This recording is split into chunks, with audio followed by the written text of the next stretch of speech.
सवाल लोग ये पूछ रहे हैं कि ये हो क्या रहा है। एक के बाद एक बड़ी बड़ी शख्सियतें बेनकाब हो रही हैं। उन पर ऐसे संगीन आरोप लग रहे हैं कि देश और समाज शर्मसार हो रहा है। आसाराम और उनकी फैमिली पर यौन उत्पीड़न के आरोपों के बाद अब खोजी पत्रकारिता का जाना माना नाम तरुण तेजपाल आरोपों के घेरे में है। तरुण पर उनकी साथी महिला पत्रकार ने सेक्सुअल असॉल्ट का आरोप लगाया है। आज हम आसाराम के साथ साथ तहलका के संपादक अरुण तेजपाल पर लगे आरोपों की चर्चा करेंगे और समझने की कोशिश करेंगे कि आखिर किस दिशा में जा रहा है हमारा समाज और क्यों बार बार सामने आ रही है कलंक कथा। हमारे साथ चर्चा में शामिल हो रहे हैं डॉक्टर शशांक, धर्मज्ञ हैं और आप बखूबी परिचित हैं उनसे। सपना श्री, धर्म विश्लेषक हैं, इस चर्चा में हमारे साथ होंगी। सामाजिक कार्यकर्ता टीना जी भी हमारे साथ इस चर्चा का हिस्सा होंगी और आसाराम समर्थक, उनकी भी ये फौज हमारे साथ मौजूद है। आशु मोंगिया साहब हमारे साथ हैं, वसुंधरा जी हमारे साथ हैं और दुर्गेश पांडे भी। बहुत स्वागत है आपका। आइए देखें ये चलन सा क्यों होता जा रहा है समाज में। सेक्सुअल असॉल्ट के आरोप में तरुण तेजपाल की गिरफ्तारी किसी भी वक्त हो सकती है। गोवा पुलिस उनके दफ्तर जबकि दिल्ली पुलिस उनके घर के आसपास पहुंची हुई है। क्या हुआ दिन भर इस तहलका मामले में, देखिए।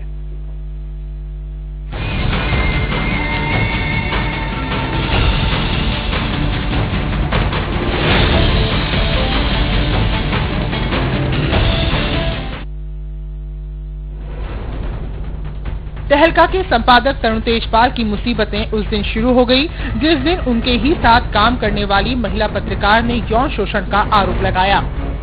तेजपाल ने चुप्पी तोड़ते हुए कहा कि उन्हें फंसाया गया है। एक अंग्रेजी अखबार से तरुण तेजपाल ने कहा कि पीड़िता सच नहीं बोल रही, इसके पीछे राजनीतिक दबाव काम कर रहा है। महिला पत्रकार के मुताबिक तेजपाल ने गोवा के एक होटल में उसके साथ बलात्कार की कोशिश की। गोवा पुलिस का कहना है कि इस मामले की जांच की जा रही है।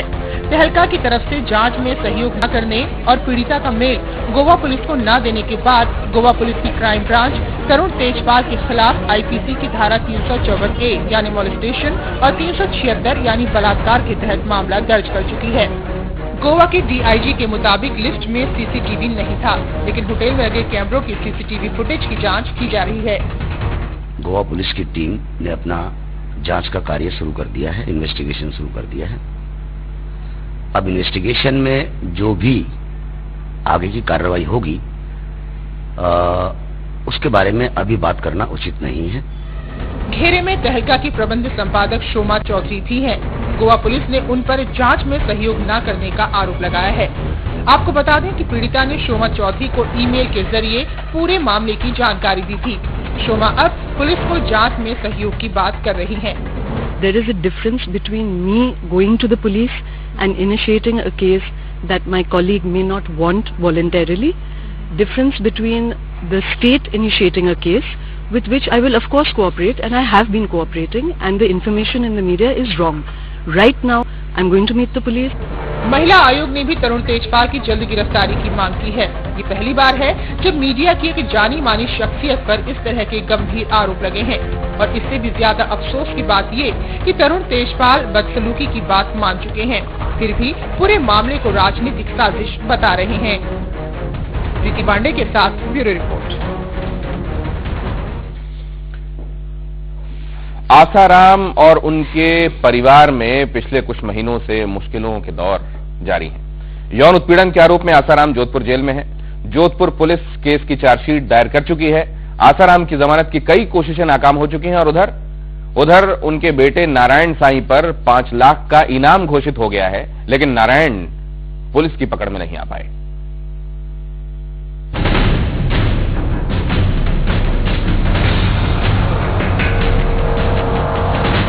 इल्जाम, इल्जाम और इल्जाम। पिछले करीब 3 महीने से आसाराम और उनकी फैमिली पर इल्जामों की बरसात हो रही है। आरोपों का सिलसिला नाबालिग से यौन उत्पीड़न से शुरू हुआ था और जमीनों पर अवैध कब्जे से लेकर बलात्कार तक जाता था। जोधपुर, सूरत, अहमदाबाद, दिल्ली में बीती 20 अगस्त को आसाराम पर उनके छिंदवाड़ा गुरुकुल में पढ़ने वाली छात्रा ने यौन उत्पीड़न का केस दर्ज करवाया था। वारदात जोधपुर की थी, लिहाजा केस जोधपुर पुलिस को ट्रांसफर कर दिया गया। इस मामले में आसाराम की गिरफ्तारी को लेकर कई दिनों तक सस्पेंस बना रहा, लेकिन 1 सितंबर को आखिरकार आसाराम को उनके इंदौर आश्रम से गिरफ्तार कर पुलिस उन्हें जोधपुर ले गई।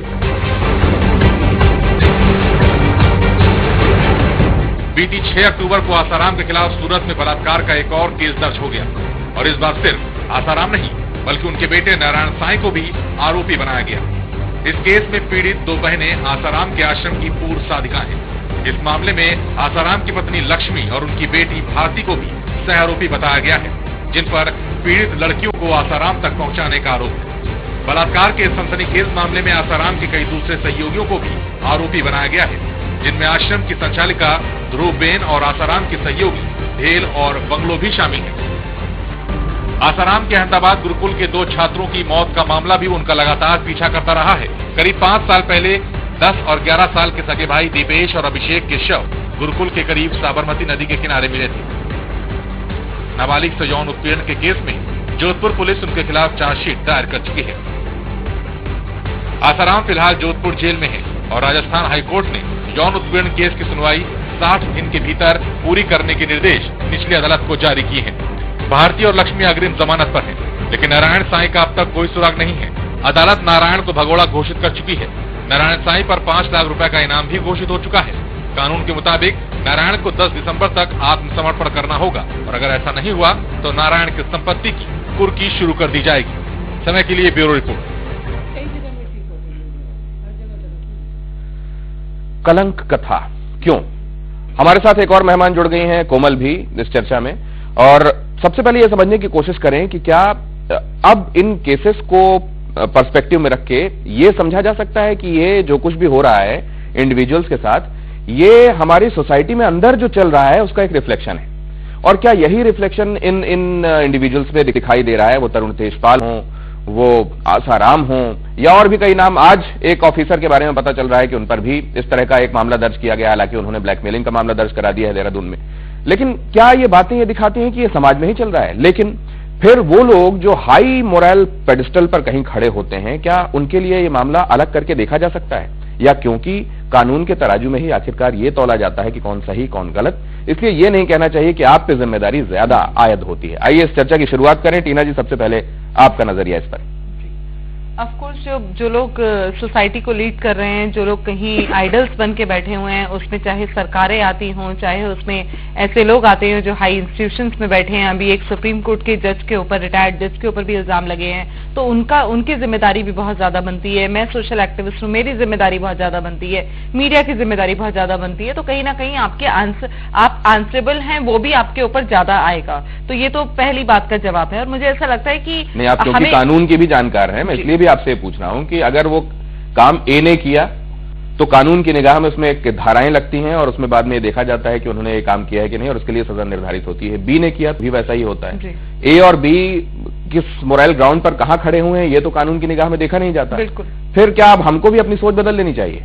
नहीं, ऐसा नहीं है, क्योंकि समाज के समीकरण अलग होते हैं, लोगों की चिंता का विषय अलग होता है। अगर निर्भया कांड में लोग जंतर मंतर पे खड़े हुए थे तो कानून का 144 जो धारा है उसमें कानून ने उनको रोका था। वो अलाउड नहीं था वहां खड़ा होना, एक सीमा के बाहर जाना, एक बैरिकेड के बाद दूसरे बैरिकेड को क्रॉस करना अलाउड नहीं था, पर लोग फिर भी वहां खड़े थे, पर कानून ने उसको रोका था। तो मुझे लगता है कि लोगों के जो सेंटिमेंट्स हैं और जो समाज का सेंटिमेंट है, जो समाज का आईना है, और कानून, ये दोनों आपस में कहीं कॉम्प्लीमेंट तो कर सकते हैं एक दूसरे को। पर हाँ, जो डिसीजन मेकिंग है उसमें ऑफ कोर्स एक कानून है, हमारे देश पे लागू होता है, हमें उस पर ज्यादा भरोसा रखना है। पर सेंटिमेंट्स को भी आप इग्नोर नहीं कर सकते। तो दोनों चीजों की वैल्यू है, पर जहां सजा और सजा के प्रावधान और जहां पर आप अकाउंटेबिलिटी की बात होती है, वो कानून के प्रति बिल्कुल वर्ड टू वर्ड होगी, पर समाज के प्रति किसी का आपका नजरिया कुछ और हो सकता है, आसाराम जी के लिए मेरा कुछ और हो सकता है। तो वहां डिफरेंस ऑफ ओपिनियन आ सकता है। वसुंधरा जी, मैं इस चीज से मुखातिब नहीं हूं, क्योंकि जैसे कह रहे हैं उनके लिए नजरिया कुछ और है। जब हम कानून पर आते हैं और उसे तो सब जने एक हैं, वेदर इट इज बापूजी और वेदर इज तेजपाल और वेदर इज अदर पर्सन। अब यहाँ पर एक चीज है जो सुप्रीम कोर्ट के जज का बताया गया, उनकी आइडेंटिटी डिस्क्लोज नहीं करी, उनका नाम क्यों नहीं बताया गया? आसाराम जी का नाम तो बेधड़क आपने बताया, तेजपाल जी का नाम बेधड़क, वाई दैट जज इज, उसकी आइडेंटिटी क्यों छुपाई गई?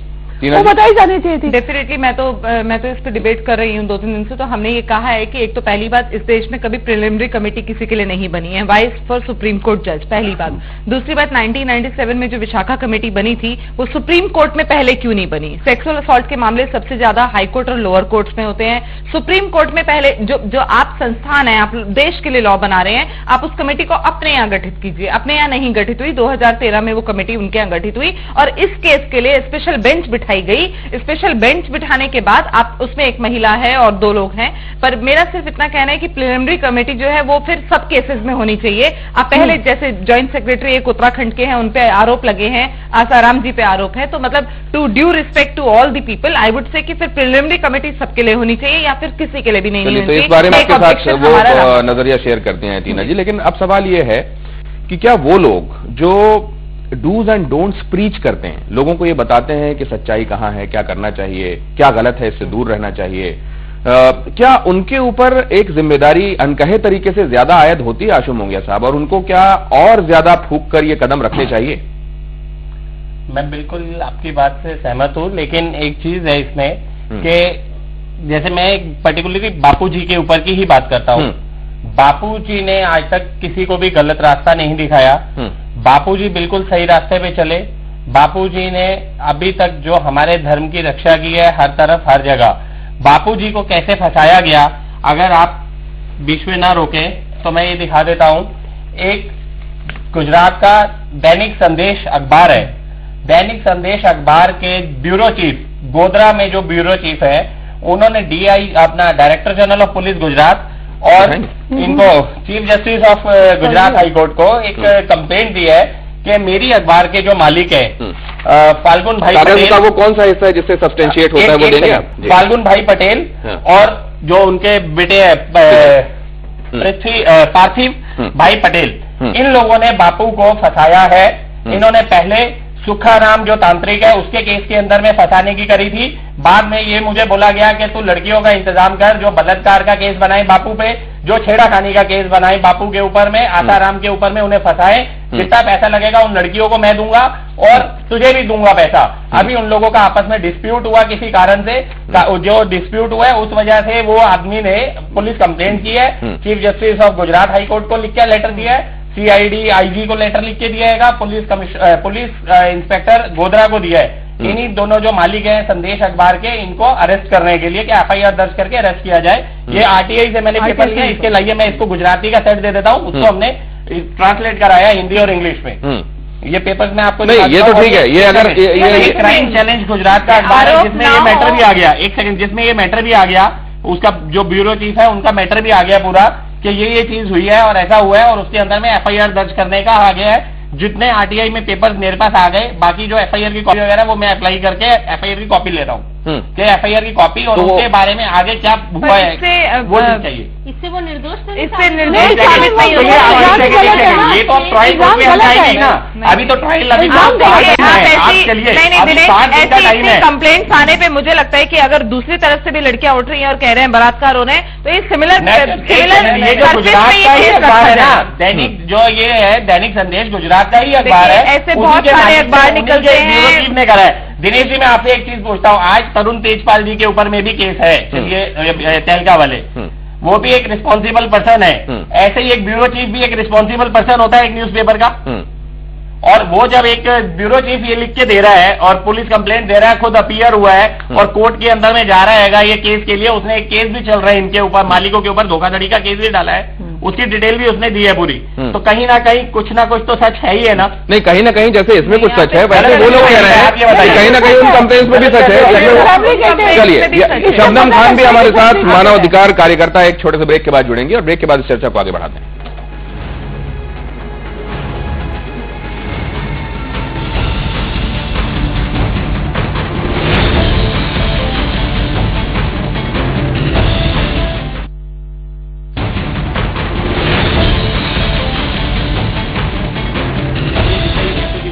ब्रेक के दौरान भी वो साथ लाए कागज आशु मोंगिया पढ़कर ये बताने की कोशिश कर रहे थे कि आसाराम बापू को फ्रेम किया गया है। अब ये भी एक मसला है, आसाराम बापू को फ्रेम किया गया है, आसाराम के समर्थक कह रहे हैं। आसाराम ने खुद भी कहा कि मुझे फंसाने की कोशिश की जा रही है और हो सकता है इसमें कोई सियासी हाथ भी हो, और इधर तरुण तेजपाल भी कह रहे हैं कि मुझको फंसाने की कोशिश हो रही है। क्या ये फंसाने वाला एंगल ये सबसे अहम बात है जिसको सब लोग झुठलाकर किसी और बात पर चर्चा करने लगते हैं और लोग यूं विक्टिमाइज किए जा रहे हैं? क्या शबनम जी ऐसा हो रहा है? दिनेश जी, एक बात बताइए कि क्या सारे लोग ही फेक हैं? जो भी इस तरीके के इशू उठाने की कोशिश करता है या अपनी आवाज को बुलंद करने की ऐसे अपराधियों के खिलाफ, फेक लोगों पर पुलिस भी एक्शन में आ जाती है और काम करने लगती है, वो भी समाज के प्रतिष्ठित लोगों के खिलाफ। एक चीज बताइए, वैसे तो कानून के लिए आप और हम रोज गुहार लगा रहे हैं कि कानून सुनवाई करे, वहां तो सुनवाई कर नहीं रहा है। आपको लगता है कि फेक केसेस में इतनी तेजी दिखाएगा कानून? मुझे नहीं लगता कि कोई भी फेक केस है। और आसाराम बापू के समर्थक कितना भी चिल्लाकर कहें, अभी मैं पिछली बार जो इनका रवैया था उसके प्रति हजारों लोगों के मुझे फोन आए कि आसाराम बापू के समर्थक अगर इस तरीके की भाषा बोलते हैं और इस तरीके से लोगों से बातें करते हैं तो बेहद शर्मनाक है। और आसाराम बापू पे उनकी जो थोड़ी बहुत भी आस्था थी वो भी खत्म होती नजर आ रही है। ये डॉक्टर शशांक आ रहे हैं, दुर्गेश पांडे जी आपके पास आएंगे और स्पेसिफिकली आपकी बात आप ही से सुनेंगे, उस दौरान कोई नहीं बोलेगा। डॉक्टर शशांक, ये इस पर ये जो चर्चा हो रही है कि क्या किसी एक ऊंची जगह पहुंच गए लोगों के बहुत सारे दुश्मन हो जाते हैं और उनको फ्रेम करने की कोशिशें और षड्यंत्र शुरू हो जाते हैं और इस वजह से कभी कोई कामयाब हो जाता है, जैसा आसाराम के संदर्भ में यहां हो गया कोई या तरुण तेजपाल के संदर्भ में हो गया। असल में ये लोग जिनके ऊपर आरोप लगते हैं, क्योंकि ये बड़े और रसूखदार और रुतबेदार लोग होते हैं, इनके फॉलोअर्स होते हैं या अक्लेम्ड होते हैं समाज में, इसलिए लोग दुश्मनी निकालते हैं। ये बात भी सत्य है। कारण क्या है कि जैसे जैसे व्यक्ति का एक स्टेटस बढ़ता है, समाज में प्रतिष्ठा बढ़ती है, तो प्रतिस्पर्धियों के मन में भी एक ईर्ष्या की प्रवृत्ति आती है और बहुत सी बार क्या होता है कि ये बहुत से लोगों को डाउन करके अपना एक ऑरा विकसित करते हैं, अपना एक स्टेटस हासिल करते हैं। जैसे तरुण तेजपाल का उदाहरण ले लीजिए कि वो कुछ पॉलिटिकल स्टिंग करके जो है बड़े लाइमलाइट में आए थे, तो हो सकता है कुछ छुपे हुए उनके शत्रु रहे हों जो मौके की तलाश में रहे हो गया। लेकिन मैं ये नहीं कह रहा हूं कि ये टोटल षड्यंत्र है। ये जरूर है कि वो मौके की तलाश में थे कि ये भी कोई गलती कर बैठे और हम सब ये जो गलती सामने आई जो है, ये देखिए ये जो यौन उत्पीड़न मतलब आप ये कह रहे हैं कि ये लोग फ्रेम किए गए? आसाराम नहीं, ये लोग फ्रेम नहीं किए गए, ये लोग कहीं न कहीं से इस घटना से जुड़े हुए हैं, लेकिन उसमें षड्यंत्रकारियों ने एक बहुत बढ़िया मिर्च मसाला लगा करके एक आकार दे दिया, एक स्वरूप दे दिया है। ये मेरा कहना है। नहीं तो ये एक दूसरी बात है। और शायद सपना जी, जब कोई सफल होता है और किसी इन्फ्लुएंस की जगह पे होता है तो उसको कई बार ये भी लगता है कि भोग की उसकी अगर प्रवृत्ति है तो उसको वो अंजाम देता चला जा सकता है, क्योंकि वो रसूखदार और इन्फ्लुएंशियल आदमी है, इसलिए उसके खिलाफ कोई मुंह नहीं खोलेगा। क्या ऐसा भी होता है? देखिए, जहां तक हम सक्सेसफुल व्यक्ति की बात करें, जिन केस पे हम चर्चा कर रहे हैं, जब आपके बहुत सारे लोग आपके फॉलोअर्स होते हैं तो दो चीजें हैं। एक तो आपको ऐसा जीवन, ऐसे विचार व्यवहार लाना चाहिए जो कि लोग आपसे प्रेरित हों। आपकी जरा सी गलती भी बहुत लोग आपको एकदम से रीड कर रहे होते हैं, आपको फॉलो करते हैं। और सेकेंडली आपको ये भी सोचना चाहिए कि आज अगर आप रसूखदार ओहदे पर हैं तो आप उसका फायदा ना उठाएं, किसी प्रकार किसी का शोषण करके आप उसमें आगे ना बढ़ें। इस चीज का भी आपको ही ध्यान रखना है बहुत ज्यादा। दुर्गेश पांडे जी, क्या कह रहे थे आप? मैं ये कह रहा हूँ कि जैसे अभी बात हो रही थी, आसाराम जी बापू और तेजपाल जी को साथ में खड़ा किया जा रहा है जी। मैं ये कह रहा हूँ कि अभी चलिए आप जोधपुर से आपने शुरू किया, ठीक है, जोधपुर के एफआईआर की बात कर ली। मैं उस एफआईआर को, आप में से जितने भी लोग हैं शायद किसी ने एफआईआर की पढ़ा ही नहीं है। बापू के बारे में आज में पढ़ा है ना, मैंने पढ़ा है ना, एफआईआर के पॉइंट से मैं आपको दूंगा। सेकंड आपको दिखाया तभी आपकी उसी पैरा था, फिर उसके बाद में पहले जोधपुर, फिर सूरत, फिर अहमदाबाद आया। हम ये कह रहे हैं कि जब भी, अभी मैं पिछली बात नहीं ले रहा हूँ, करंट बात ले रहा हूँ। आज हम कह रहे हैं कि ठीक है, आरोप की बात शुरू हो गई, जोधपुर में छेड़खानी का आरोप लगा है, ठीक है, बलात्कार की बात तो नहीं थी, यौन शोषण उत्पीड़न की जैसे आप बात करें। अभी हमारा केस चलने लगा जब आप 376 की बात कर रहे हैं। चलिए, हम बलात्कार नहीं हुआ है, लड़की के साथ बलात्कार नहीं हुआ है, ये बात कई बार उठाई गई। इसमें जरा प्रकाश डालिए कि न सिर्फ उनके ऊपर बल्कि जिनके जो एकम्प्लिस है उनके साथ, उनके ऊपर भी 376 लगाया गया है। और पिछली बार भी ये कहा गया कि जब वहां के डीसीपी ने यह कह दिया था, लांबा साहब का जिक्र करते हुए, कि नहीं बनता ये बलात्कार का मामला, तो 376 क्यों लगा दी गई? क्योंकि 376 पुलिस जानती है, सब्सटेंशिएट नहीं कर पाएगी, फिर भी उसने लगा दिया। एक समझ ले जरा, कंप्लीट करने दीजिए। हाँ, वो फिर उनकी बात पे जाएंगे। आप बोल दीजिए, आप बोल दीजिए। ऐसा है कि देखिए, जो आप हमें माइनर और मेजर का डिफरेंस हमें मालूम है यहाँ पर कि बच्चियों के साथ अलग कानून है और मेजर के साथ अलग कानून है। पॉक्सो जो है, पॉक्सो एक्ट है 2013 में अभी रिवाइज हुआ है। पॉक्सो है protection of children from sexual offences. उसमें किसी को विश्वास में लेकर, उसका डी और ई सेक्शन है, उसमें अगर विश्वास में लेकर अगर आप करते हैं तो उसमें देखिए पेनिट्रेशन ऑफ, मुझे यहाँ पर थोड़ा सा बोल्ड लैंग्वेज में बोलना पड़ेगा लोगों को समझने के लिए, कि सेक्स करना ही उसमें सेक्स नहीं है, आरोप सिद्ध नहीं होता है। उसमें अगर आप फिंगर टच भी करते हैं लड़की के प्राइवेट पार्ट पर, या आप हाथ लगाने की कोशिश भी करते हैं, या उसके कपड़े भी उतारने की कोशिश करते हैं, वो भी जो है वो रेप अज्यूम किया जाता है। रेप अज्यूम किया जाता है, वो रेप से ज्यादा उसकी ग्रीवेंस है, और प्लस एक से ज्यादा माइनर के साथ अगर 376 लगी, इसका जवाब शायद आपको मिला। मतलब 376 लगी, ठीक है।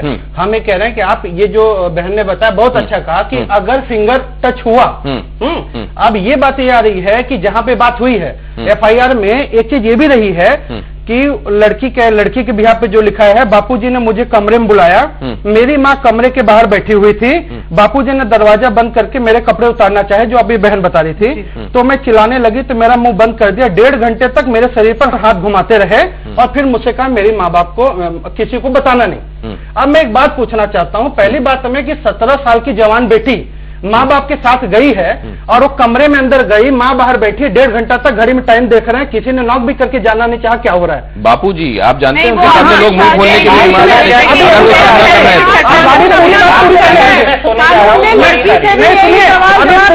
सबनम बहन आप बीच में न बोलिए, आप सबनम बहन बीच में नहीं बोलिए, मैंने आपके बीच में नहीं बोला है। इनको 45 सेकंड और दें, उसके बाद इनका जवाब देते हैं। हाँ कहिए। उसके बाद में ये है कि जो लिखा है कि 1.5 घंटे तक मेरे शरीर पर हाथ घुमाते रहे, ठीक है ना। मैं एक बात कह रहा हूं कि यहाँ पे सभी यंग है।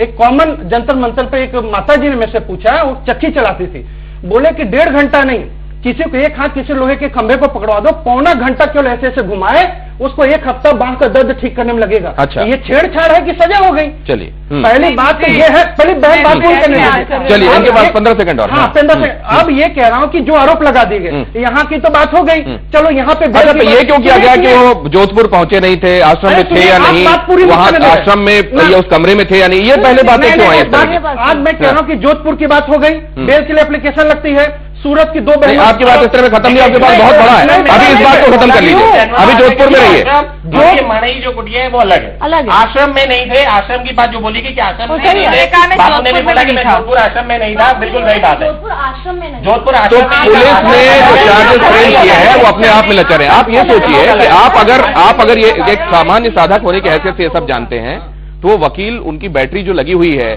आप आसाराम बापू के पक्ष में बातें कहने के लिए, आपको लगता है उनके पास भी ये सब बातें होंगी? बिल्कुल। दोनों तरफ से जिरह की जाएगी, मामले को अपने अपनी तरीके से सब्सटेंशिएट किया जाएगा, लेकिन अदालत वो मानेगी जो सही है।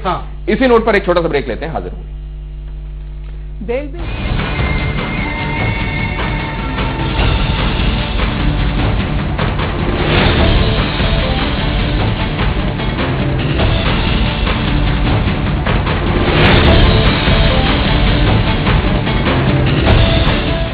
क्या वाकई ऐसे लोगों को फंसाने के लिए एक सुनियोजित षड्यंत्र के तहत कुछ लोग आगे चल रहे हैं? और क्योंकि ये अक्लेम्ड लोग हैं और क्योंकि बहुत सहजता से भरोसा भी किया जा सकता है कि देखिए ये जो शिकायत कर रहा है, किसी ने कहा कि आप कार से जा रहे हो और साइकिल वाले की गलती से साइकिल वाले को चोट लग जाए तो अमूमन कार वाले का गिरहबान पकड़ लिया जाता है, ये समझते हुए कि गलती इसकी होगी। क्या ऐसा ही कुछ आसाराम और तरुण तेजपाल के संदर्भ में भी हो रहा है? बारीकियां हैं बहुत सारी जिनका जिक्र अभी किया जा रहा था, जिनमें से एक एफआईआर की वो बारीकी भी है जिसमें कहा जा रहा है कि आप 1.5 घंटे तक यूं हाथ फिराएं तो आपके हाथ में दर्द होने लगेगा, कुछ 15 मिनट बाद। कोई 1.5 घंटे तक लगातार हाथ कैसे फिरा सकता है? क्या इस तरह की दलीलें जब कोर्ट में दी जाएंगी बचाव पक्ष की तरफ से तो क्या वो सब्सटेंशिएट कर पाएंगे? इस पर भी होगी चर्चा। लेकिन क्या ये फ्रेम करने के लिए बातें हो रही हैं शबनम जी? क्योंकि देखिए, मानवाधिकार कार्यकर्ता होने के नाते आप दोनों तरह के लोगों से मिलती हैं, आप रसूखदार लोगों के बीच में उठती बैठती हैं और साथ में आप विक्टिम से भी मिलती हैं। क्या होता है?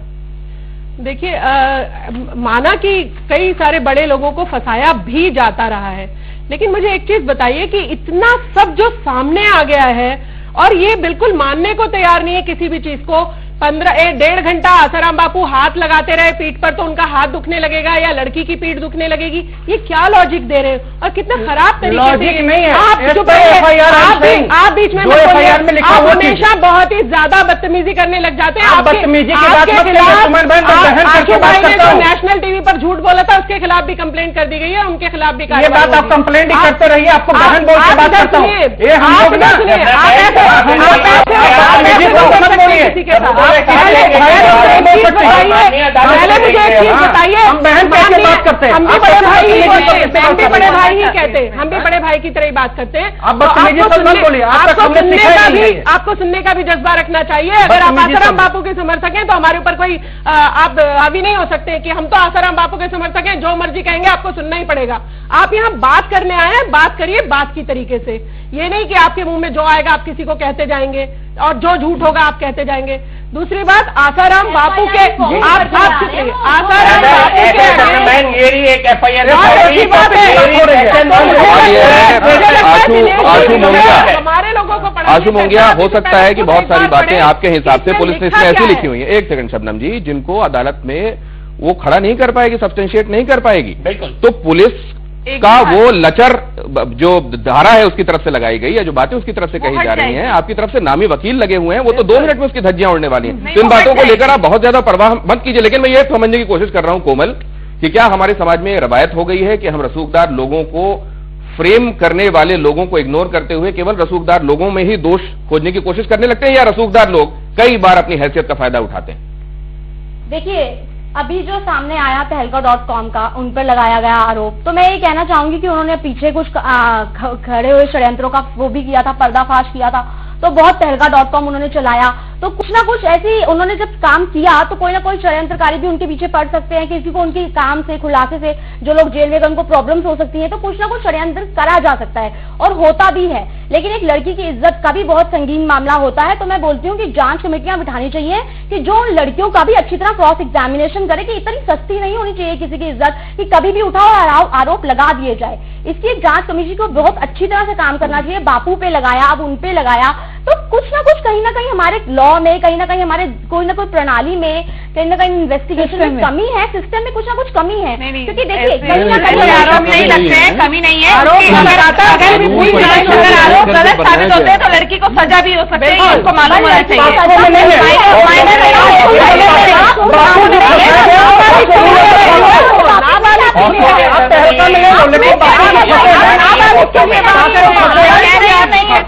वहाँ पे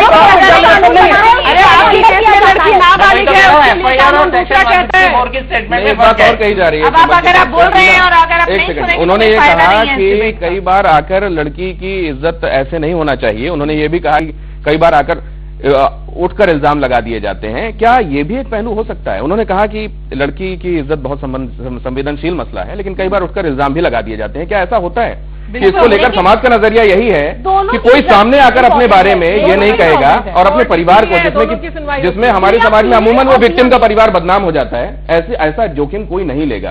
क्या ये नजरिया, इसमें भी नुक्स है? देखिए, बिल्कुल हम एक ऐसे समाज में रह रहे हैं जो बहुत डाइवर्स किस्म का समाज है, और मुझे लगता है कि इंडियन, अगर हम अपने कल्चर को देखें तो कोई महिला निकल के नहीं आएगी, इस बात को मानना बड़ा मुश्किल होता है। पर रिसेंट पास में कुछ ऐसे केसेस भी होते हैं कि महिलाओं ने झूठे आरोप लगाए हैं, और सुप्रीम कोर्ट ने खुद कहा है, क्योंकि मैं सोशल एक्टिविस्ट हूं तो मैं दोनों तरफ की बात बोलना चाहूंगी, सुप्रीम कोर्ट ने खुद कहा है कि 96% केसेस में महिलाएं झूठ बोलती हैं, बातों को कॉन्ट्राडिक्ट करती हैं। क्योंकि जब केस कोर्ट में जाता है, चार्जशीट कोर्ट में फाइल होती है, तो वहां पर जब इन्वेस्टिगेशन होता है, जब वहां पर आर्ग्यूमेंट्स होते हैं, तो वो आर्ग्यूमेंट्स एक ऐसे नहीं होते हैं। निर्भया केस में 112 लोगों के साथ आर्ग्यूमेंट किया गया, तो ऐसे आर्ग्यूमेंट नहीं हुआ कि एक बार जैसे पूछा या क्रॉस क्वेश्चनिंग हुई तो वो एक ही बार होगी। अगर कहीं पे जो लॉयर है वो पकड़ना चाहता है तो वो 5 बार करेगा, और अगर वो लड़की या कोई भी व्यक्ति जो उसको इंटरोगेशन में जो सामने एक्यूज की तरह, सॉरी विक्टिम की तरह खड़ा है, और उस लड़की की बात में कहीं भी आपको कॉन्ट्रडिक्शन दिखता है कि ये अपनी लाइन चेंज कर रही है, तो उस पर और ग्रिल किया जाता है। तो जब और ग्रिल किया जाता है तो असली बात सामने निकल के आती है। तो हाँ, मैं मानती हूँ इस बात को कि रिसेंट पास्ट में कुछ ऐसा हुआ है कि लोगों को फंसाने की कोशिश की गई है, और इस पे भी, क्योंकि मामला सब जुडिस है, अभी कोर्ट में है, तो हम इस पे ये नहीं कहेंगे कि आसाराम बापू जो है वो बिल्कुल वो है। लेकिन अब ये बताइए, एक चीज अगर लोगों को फ्रेम होती है, मामला कोर्ट में है तो कोर्ट की हमें इज्जत करनी चाहिए। अगर लोगों को फ्रेम, बापू दोषी ही है। एक मिनट, अभी किसने कहा है? हम लोग दोषी नहीं बता रहे।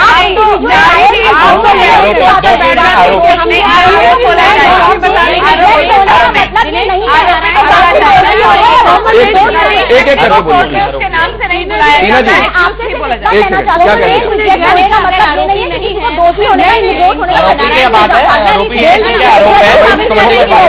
इस बारे में एक सेकंड इनसे पूछते हैं, ये लोग शायद आज इस पर रोशनी डालेंगे। और वसुंधरा जी, आप बोलेंगी क्या?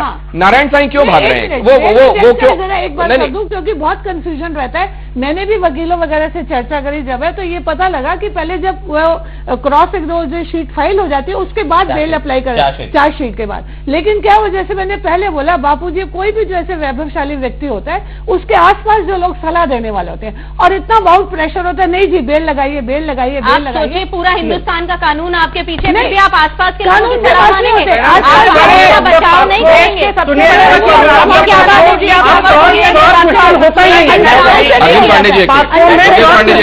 नहीं, आशु मोंगिया, क्या आपको याद है अभी धर्म संसद के दौरान बच्चा मान लेंगे और 16 साल के लोग वहां पे मर्डर कर रहे हैं, आपके टेलीविजन दिखाया जाता है, उनसे क्रॉस क्वेश्चन इसलिए नहीं कर सकते क्योंकि वो नाबालिग है, वो घर में बैठ गए, और आप कैसे प्रूफ करें कमरे के अंदर में कि हमने कुछ नहीं किया? आप क्रॉस क्वेश्चन तो करेंगे नहीं। हम टेक्निकलिटीज में जा रहे हैं। एक सेकंड, ये बताइए आशु मोंगिया जी, आपको याद है यहीं पर चर्चा होती थी, नारायण साईं जब नहीं पता चल रहा था कहां थे, तो आप लोगों ने कहा कि वो कानून की शरण में है, वो भागे हुए नहीं हैं, अपने ही देश में है, अपने घर में है, इसको भागना नहीं कहते। अब कोर्ट उनके बारे में क्या कह रही है, पुलिस उनके बारे में क्या कह रही है, इश्तिहार लग रहे हैं हर जगह, इनाम घोषित कर दिया गया, भगोड़ा बाकायदा घोषित कर दिया गया है। अब भी आप लोग मानते हैं कि वो कानून की शरण में और कुछ भी गलत नहीं है इसमें? उनकी एंटीसिपेटरी बेल सेशन कोर्ट में डिसमिस हुई है, लेकिन हाई कोर्ट के अंदर पेंडिंग है। अच्छा, नहीं, आपका कहना ये तो अभी कानून की शरण में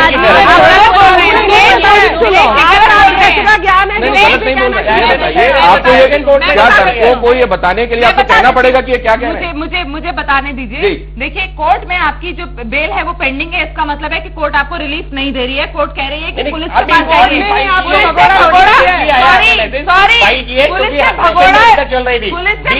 सेशन में डिसिप्लिन हुई है, ठीक है। आशु मोंगिया साहब, आसाराम बापू, नहीं, आशु मोंगिया के कहने का मतलब यह है कि आसाराम बापू के संदर्भ में जो केस जोधपुर कोर्ट में है, उस पर जब फैसला आएगा तब भी वो ये नहीं मानेंगे अगर वो लड़कियों के लिए कह रहे हैं कि हम, क्योंकि उसके बाद ऊपर की कोर्ट तो क्या मालूम किस किस के बनाए गए हैं, और संदेश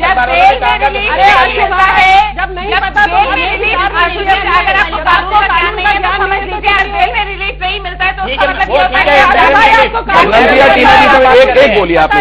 20 तारीख को बेल डिसमिस हुई है सेशन कोर्ट में, आज 23 तारीख है, 20 तारीख को डिसमिस हुई है।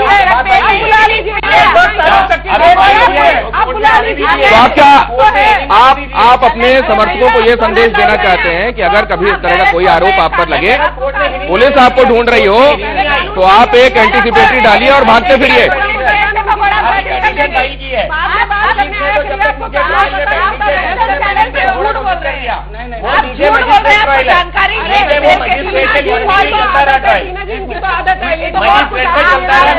आपको लगता है 4 अक्षर लोग उड़ा के भेज देते हैं, आपको मालूम नहीं है? भगोड़ा तभी घोषित करेगा।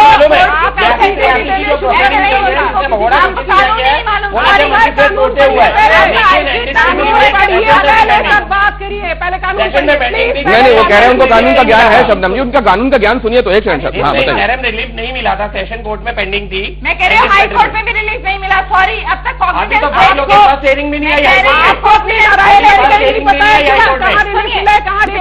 एक सेकंड, आप बोल रहे हैं कि शब्दम जी बोल रहे हैं? अभी हेयरिंग आई नहीं, एक सेकंड। मैं सिर्फ ये बोलना चाहती हूँ कि देखिए, अभी आप कह रहे हैं अभी मैटर किसी बेंच पे लगा नहीं हाई कोर्ट में। अरे भाई साहब, सुन तो लीजिए। बिल्कुल, बोलिए। ऐसा भी क्या अंधापन है, आप किसी को सुने ही ना? प्लीज सुनाइए। मैं क्या बोल रही हूँ, मैं आपको ये बोल रही हूँ कि अगर कोर्ट में पेंडिंग भी है, अभी उसकी डेट नहीं लगी, अभी उसकी हेयरिंग नहीं हुई, आप इतना कहा, ये सही है यहाँ तक बात? अब मैं आपको आगे ये बोल रही हूँ कि उनको रिलीफ नहीं मिला है, तो अगर रिलीफ कैसे मिल जाएगा जब बेंच के आगे में आया ही नहीं? आप बात नहीं सुन रहे, फिर विदाउट खाली रजिस्ट्रार अगर रजिस्ट्री नहीं देती होती, उनकी बात भी आप नहीं सुन रहे ना आशु जी? जैसे आप कहते हैं कि आपकी बात वो नहीं सुनती, आप चुप हो रहे हैं क्या? उनकी बात रिलीफ नहीं मिलता, रजिस्ट्री में फाइल करते ही पिटीशन। दिनेश जी, मैं बाइक निकालूंगी और मैं चली जाऊंगी अगर इस तरीके से डिबेट होगी। सॉरी। अब वो सुन रहे हैं आपको, वो उनको इसी बात का इंतजार होता है कि वो उनको कोई केस करने की धमकी दे या कोई माइक निकालने की, उसके बाद वो सुनते हैं। अब आप कहिए, वो सुनेंगे आप? मेरा सिर्फ इतना कहना है कि आपकी एक कोई भी तय तारीख को हेयरिंग है। मैं कानूनी बात कर रही हूँ, मैं आसाराम पे इल्जाम नहीं लगा रही हूँ। तय तारीख को हेयरिंग है, इसका मतलब आपको उस दिन तक रिलीफ नहीं मिला। आपकी माना कि 10 तारीख हेयरिंग है, तो आपको तब तक कोई रिलीफ नहीं है। आपका जिम्मेदारी बनती है नागरिक होने के नाते, देश का नागरिक, कानून ये कहता है कि अगर आपकी हेयरिंग अभी नहीं हुई है कोर्ट में, कोर्ट का जजमेंट उस पर नहीं आया, तो आप जाके पुलिस को सपोर्ट करें। पहली बात, सहयोग करें। पहली बात आप सुनिए। सेकंड बात ये कि आप सहयोग अगर नहीं करते तभी पुलिस जो है वारंट निकालती है और आपको भगोड़ा घोषित करती है। भगोड़ा घोषित करना कोई पुलिस के हाथ में नहीं है कि आज मैं और दिनेश जी उठे और आसाराम जी भगोड़ा, नारायण साईं भगोड़ा। ये कानून का नियम है।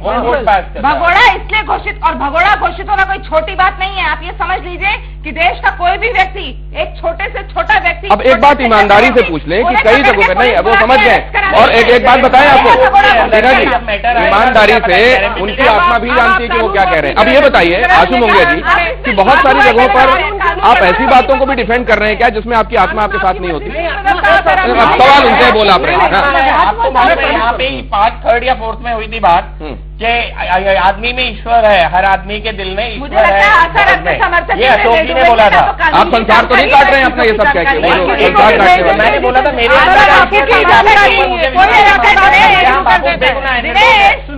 आपके समर्थक अगर हमको ले डूबेंगे और कोई ज्यादा लोगों की जरूरत नहीं।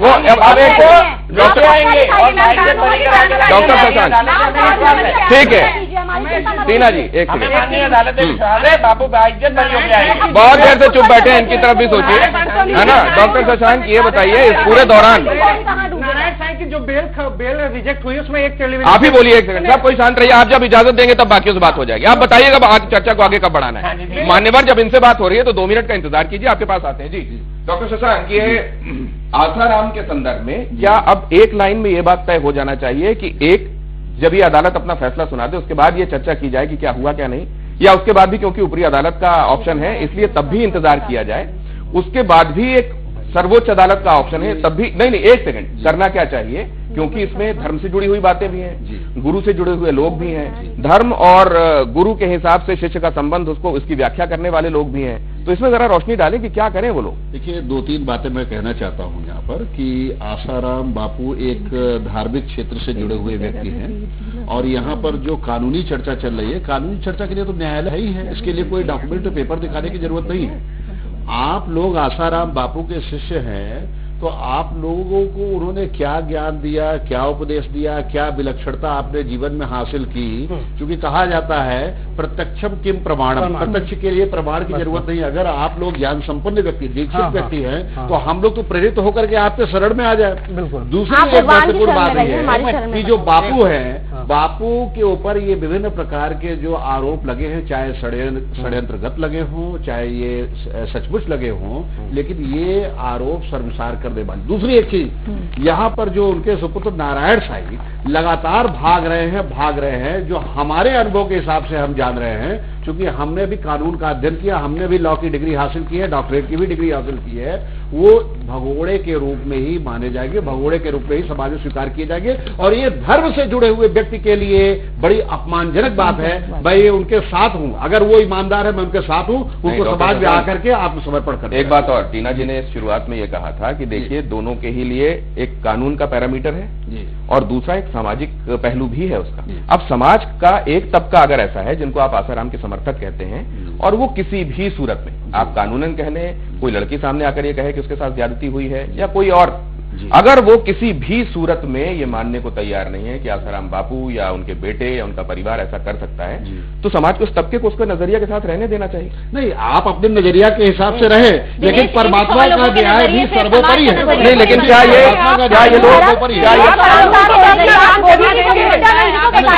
समाज का एक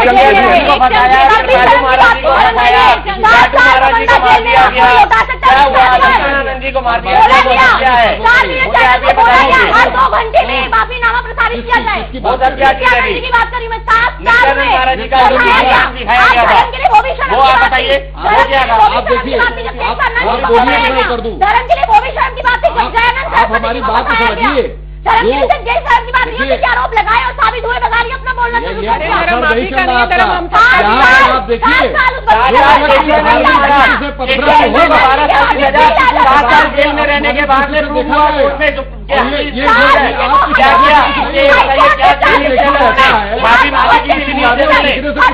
चलिए, ये फहरिस्त का तीसरा नाम था तरुण तेजपाल आसाराम की चर्चा हम और आप कर रहे हैं, नित्यानंद तक भी बात गई है और इधर फहरिस्त लंबी है। एक छोटे से ब्रेक के बाद चर्चा जारी है।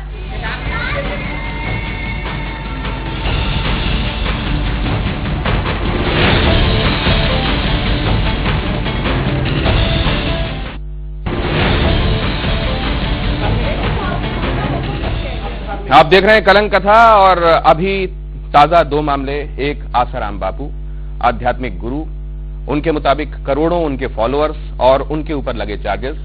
समर्थकों का कहना कि ये सब एक सुनियोजित षड्यंत्र के तहत हो रहा है और दूसरी तरफ खड़े हुए लोगों का ये मानना कि वो कितना भी इन्फ्लुएंशियल हो, अगर कानून का हाथ उसे गिरेबान तक पहुंच रहा है तो ये स्वस्थ संकेत है हमारे समाज के लिए। दूसरी तरफ तरुण तेजपाल, वो जो स्टिंग का किंग कहलाता था और जिसने न जाने कितने बार ये दिखाया कि पर्दे के पीछे ढकी छिपी परतों में क्या क्या होता है हमारे समाज में, और उसको देखकर हम सब हतप्रभ रह गए। अब उससे जुड़ी एक खबर ने हम सबको भौचक्का कर दिया जब एक लड़की ने, जो उनकी ही सबऑर्डिनेट है, सामने आकर ये कहा कि उसके साथ यौन उत्पीड़न की कोशिश की गई।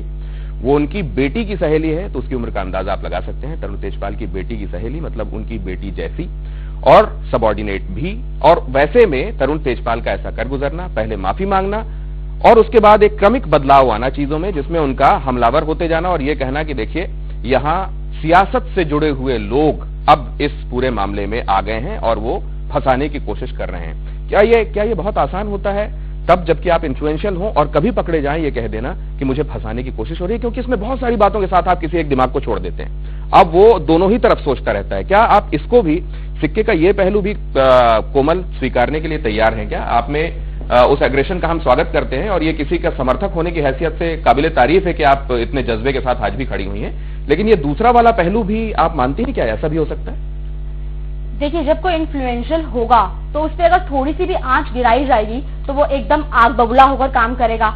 जो बंदे जानते होंगे फटाफट बात करेंगे उसके बारे में, उसकी छवि धूमिल करना बहुत आसान हो जाता है। मीडिया में उसका नाम आएगा, 10 लोग उसे ऑलरेडी जानते हैं तो बहुत आसान हो जाता है। लेकिन इसके साथ मैं ये भी कहना चाहूंगी कि अगर उस बंदे ने इतने काम किए, इतने खुलासे किए, तो मानना भी बड़ा थोड़ा सा मुश्किल हो जाता है कि जब उसने एक तरफ इतना अच्छा काम किया और दूसरी तरफ उसने ऐसा काम किया होगा, तो this is something very very typical to get that, कि एक तरफ तो वो इतना अच्छा काम करता है और दूसरी तरफ तो ऐसा करता है। तो इसकी मैंने पहले भी बोला कि एक अच्छी इन्वेस्टिगेशन होनी चाहिए ताकि ना लड़की की छवि धूमिल हो और ना लड़के की छवि धूमिल हो, चाहे मेल हो चाहे फीमेल। अगर वो बाद में समाज में बाहर निकलेगा तो उसको बहुत सारी, ये तो हो गया कानून से जुड़ा हुआ पहलू, जिसमें पुलिस होती है, वो पकड़ने की कोशिश करती है, अदालत कहती है भगोड़ा है, लेकिन उसके ऊपर एक अदालत है, उसका जिक्र करके ये कहा जा सकता है कि वो कानून की शरण में है।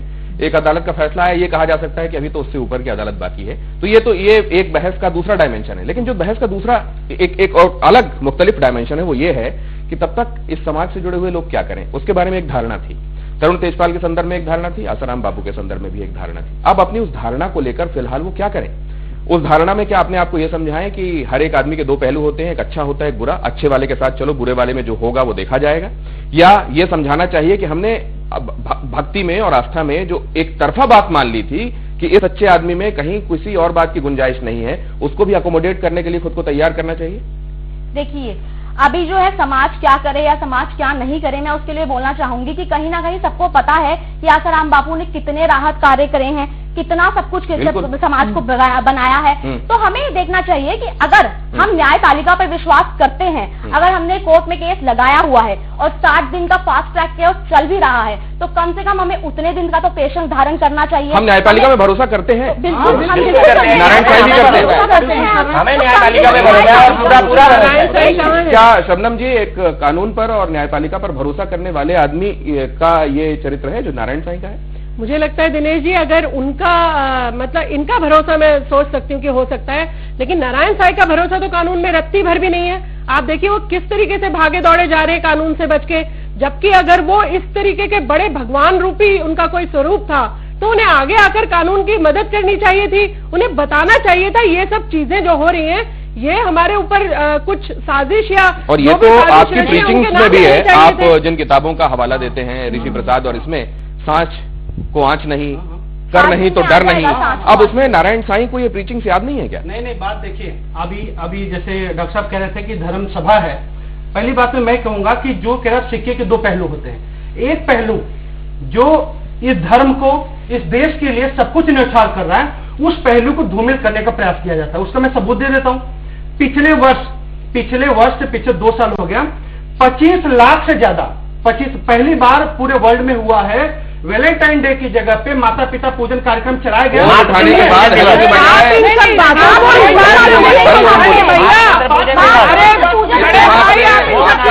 माइक आपके इससे निकल गया, वो जब तक हम लगाए सही जगह पर। वसुंधरा जी से बात करते हैं। वसुंधरा जी क्या नहीं शबनम जी एक बात ये भी है, क्या ये भी हो सकता है, एक सेकंड, क्या ये भी हो सकता है कि अगर मैंने एक तरफ बहुत सारे अच्छे काम किए हैं या किसी भी व्यक्ति ने किए हैं और उधर एक लांछन लग रहा है, एक लड़की ये कह रही है कि उसका शील भंग किया गया है, क्या इन अच्छे कामों को वहां आड़ में आ जाना चाहिए? क्या ये कहना चाहिए कि नहीं अगर ये दोष है भी तो आप इसको नजरअंदाज क्यों कर रहे हैं, या ये कहना चाहिए कि देखिए इस सबको मिटिगेट करने के लिए, हटाने के लिए ये कुठाराघात की कोशिश है, क्या इसको ऐसे देखा जाना चाहिए? वो सारे नहीं, एक सेकंड वसुंधरा जी, मेरा बात पूरा नहीं हुआ था। अच्छा, लगा लिया आपने, खुद ही लगा लिया, चलिए बोलिए। मैंने खुद लगा लिया, टाइम बहुत कम है इसलिए 15 सेकंड में अपनी बात 15 सेकंड में इसलिए कह रहा हूँ क्योंकि जो काम देश और धर्म के लिए किया जाता है, बहुत सारी बात ऐसी हुई है। अनेकों बार हमारे धर्म में धर्म गुरुओं को जहर देके भी मारा गया है। बापू को सिर्फ बदनाम करने के इसलिए कोशिश की जा रही है कि जो धर्म के काम हो रहे हैं उसको रोका जा सके। हिंदू धर्म की क्या इसमें अदालतें और पुलिस भी साथ दे रही है? इसमें क्या अदालतें और पुलिस भी उन षड्यंत्रकारियों के साथ है? बोलिए जी, क्या अदालतें और पुलिस भी षड्यंत्रकारियों के साथ मिली हुई है? नहीं, एक सेकंड, नहीं ये बात कर रहे हैं तो जल्दी से देते जवाब। हाँ, पुलिस कहती है कि हाँ या ना में जवाब दे। क्या षड्यंत्रकारियों के साथ अदालतें और पुलिस भी मिली हुई है? पुलिस अपना केस मजबूत करने के लिए कुछ भी कर सकती है। क्या यही नजरिया आपका भी है? माननीय अदालत के लिए मैं गलत नहीं बोलूंगा, बिल्कुल सही है, लेकिन पुलिस के ऊपर इन्हीं में से एक नजरिया ये भी है कि षड्यंत्रकारियों के साथ पुलिस और अदालतें मिली हुई हैं। शायद यही बात नारायण साईं के दिमाग में भी होगी। बहुत बहुत धन्यवाद आप सभी का हमारे साथ चर्चा में जुड़ने के लिए, और आज के लिए फिलहाल इतना ही।